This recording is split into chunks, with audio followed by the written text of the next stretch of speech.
Vana veZimbabwe, takamirira kuti nyika inake. Ndiringokurudzira mumwe nemumwe kuti kumusha kwako papiece of land yaunayo diki iyoyo, 1 hectare iyoyo, 2 hectare iyoyo, 3 hectare iyoyo, 4 hectare iyoyo, 5 hectare iyoyo, usatengesa.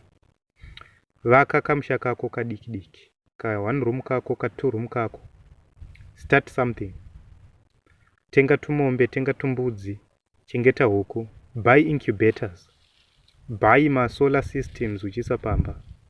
Instead yekuti manyirane nemota guys, ngatitengei ma solar systems, ma incubator, tichisa pamba, titange kuhecha huku. Why? Kwatiri kuenda kwarume nyika pairi kunaka.